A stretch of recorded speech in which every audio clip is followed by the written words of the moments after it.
ये क्या कह रहे हैं सुन लीजिए, ध्यान से सुनिए क्या कहना चाहते हैं और इस देश के राजनीति में क्या चल रही है, आपके साथ कौन सी धांधली चल रही है। इस बात को अगर आप समझेंगे नहीं, आपको किस तरह से टोपी पहनाया जा रहा है, उस बात को आप अगर समझने की कोशिश नहीं करेंगे तो आपके लिए ठगे जाना जायज़ है, वाजिब है, ठगे जाइए। अभी राहुल गांधी क्या कह रहे हैं सुनिए, पहले सुन लीजिए। And these are of course some questions to the Election Commission. Question number 1. In 5 years between Vidhan Sabha 2019 and Lok Sabha 2024, 32 lakh voters were added on the electoral rolls of Maharashtra. सुनिए सुनते रहिए। However, in a period of 5 months between Lok Sabha 2024, which these parties won, and Vidhan Sabha 2024, 39 lakh new voters were added in Maharashtra. Now the question is, why are more voters being added in 5 months after the Lok Sabha election than are being added in 5 years prior? Who are these 39 lakh people? To give an idea of what happened here, that is the equivalent of an Indian state. The state of Himachal Pradesh has an equivalent number of voters. That the voting population of Himachal Pradesh was added to the voting list of Maharashtra after Lok Sabha elections. Second point, very interesting point. Why were there more registered voters in Maharashtra than the entire voting population of Maharashtra? According to the government, the population of Maharashtra is 9.54 crores. According to the Election Commission, there are more voters in Maharashtra than there are people in Maharashtra. Now this is an obvious anomaly, right? Somehow voters have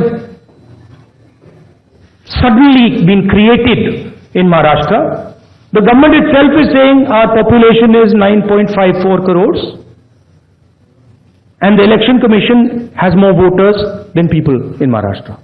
It's the second question. And the third question, which is an example of many places, one of many places which we have found. The thing to understand is the number of voters who voted for these three parties has not reduced between Lok Sabha and Vidhan Sabha. We have got the same amount of votes. And here is an example. सुन लिए,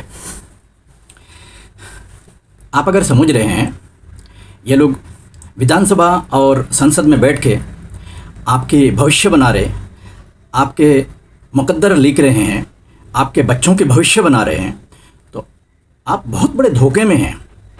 और भारतीय राजनीति एक बहुत बड़ा धोखा बन गई है, इस देश के लोगों के लिए बहुत बड़ी यानी ठगी की काम कर रही है। जितने बड़े बड़े ठग हैं ना, वो सब ठग जाके संसद में और विधानसभा ने अपना जगह बना लिए हैं। इसको राजनीति कहा जा रहा है। मैं शुरू से ही कहा हूँ, इसे राजनीति कहना बंद कीजिए। ये राजनीति नहीं है, ये है आपके साथ धोखा है। ये जीतने के लिए महाराष्ट्र विधानसभा में क्या हुआ, क्या किसी को मालूम नहीं है? मात्र 5 महीने में उस स्टेट में 5 महीने के अंदर कितना 39 लाख वोटर बढ़ा दिए जाते हैं। कहाँ से आए ये लोग? और सुनने में आया है सिर्फ एक बिल्डिंग में, ये तो दिल्ली विधानसभा में भी यही हुआ है।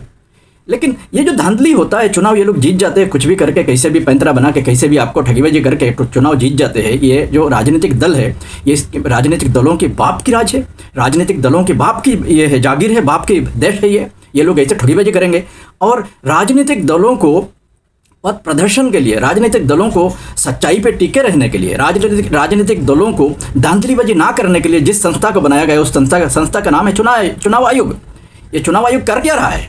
ये चुनाव आयोग, आप सोचिए, अगर मैं चुनाव आयोग का उपायुक्त हूँ, अधिकारी हूँ, और उसका कर्ता धर्ता मैं हूँ, जिसे इलेक्शन कमिश्नर कहते हैं,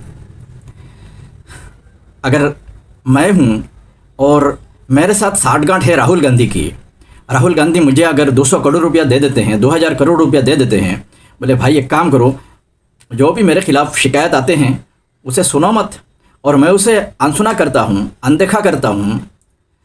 और जिस तरह चंडीगढ़ चुनाव में हुआ था ना, एक अधिकारी बीजेपी को ज़बरदस्ती जिता दे रहा था, ये आपने भी देखा है, मैं भी देखा हूँ, पूरी सीसीटीवी कैमरे में पूरा फुटेज सामने आया है। ये तो सिर्फ फुटेज सामने आया है, जो फुटेज सामने नहीं आया उनका क्या?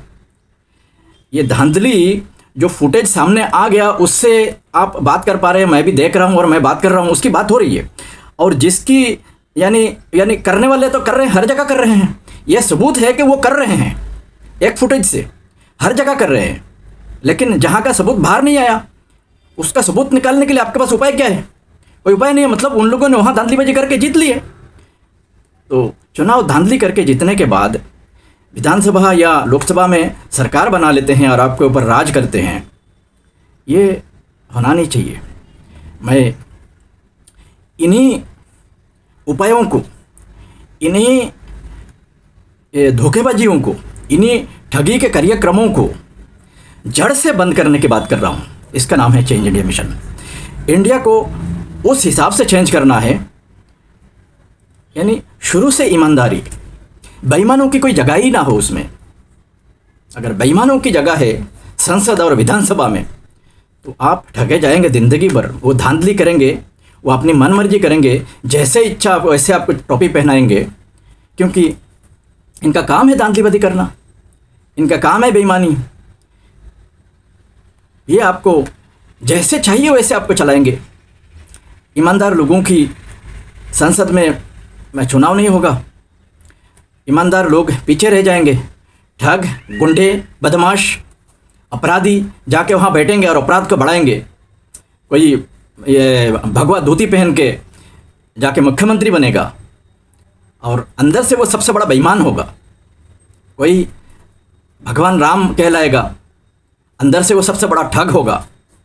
और आपके साथ यानी परिणाम जो आपके ज़िंदगी में जो बदलाव आना है वो कुछ नहीं होगा। वो सिर्फ और सिर्फ धांधली, एक के बाद एक बातें बनाया जाएगा, आपको कानूनन ठगा जाएगा, आपकी ज़िंदगी इसी तरह रह जाएगी। क्या ऐसे ही भारत बनाना चाह रहे हैं हम? क्या इसी भारत की अपेक्षा कर रहे हैं? आप सोचिएगा, ज़रूर सोचिएगा, कौन सा भारत आप अपने भविष्य के आने वाली पीढ़ियों को दे के जाना चाहते हैं? क्या ऐसे ही भारत दे के जाना चाहते हैं?